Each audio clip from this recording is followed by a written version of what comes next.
Music by Adarsh Verma.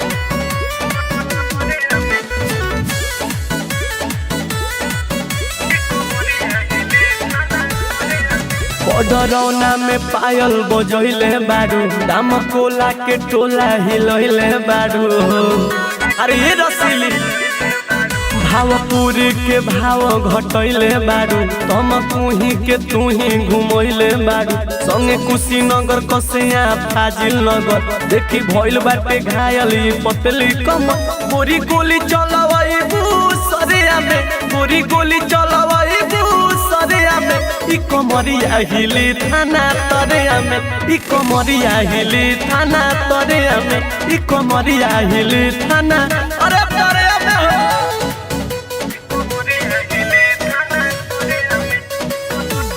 Arya studio Tamkuhi road Kushinagar. Gurwaliya जवनिया पपा गलबा दूध ही के लोग पीछे लागल बा। मोठिया जवनिया पपा गलबा राजपुर के लोग पीछे लागल बा।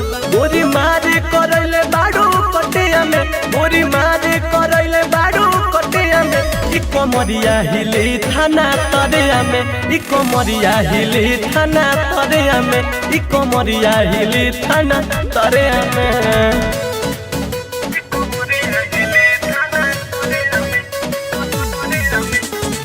Music by Adarsh Verma.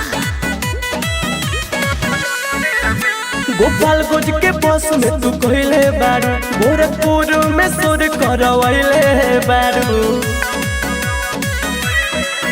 Gauraha में झगड़ा करैले बारू बडरौना में रौनक बढ़ैले बारू गोरी गर्दा उड़ैले बारू भूलिया में गोरी गर्दा उड़ैले बारू भूलिया में ई कमरिया हिली थाना तरिया में ई कमरिया हिली थाना तरिया में उलटेनी नाची थाना तरिया में।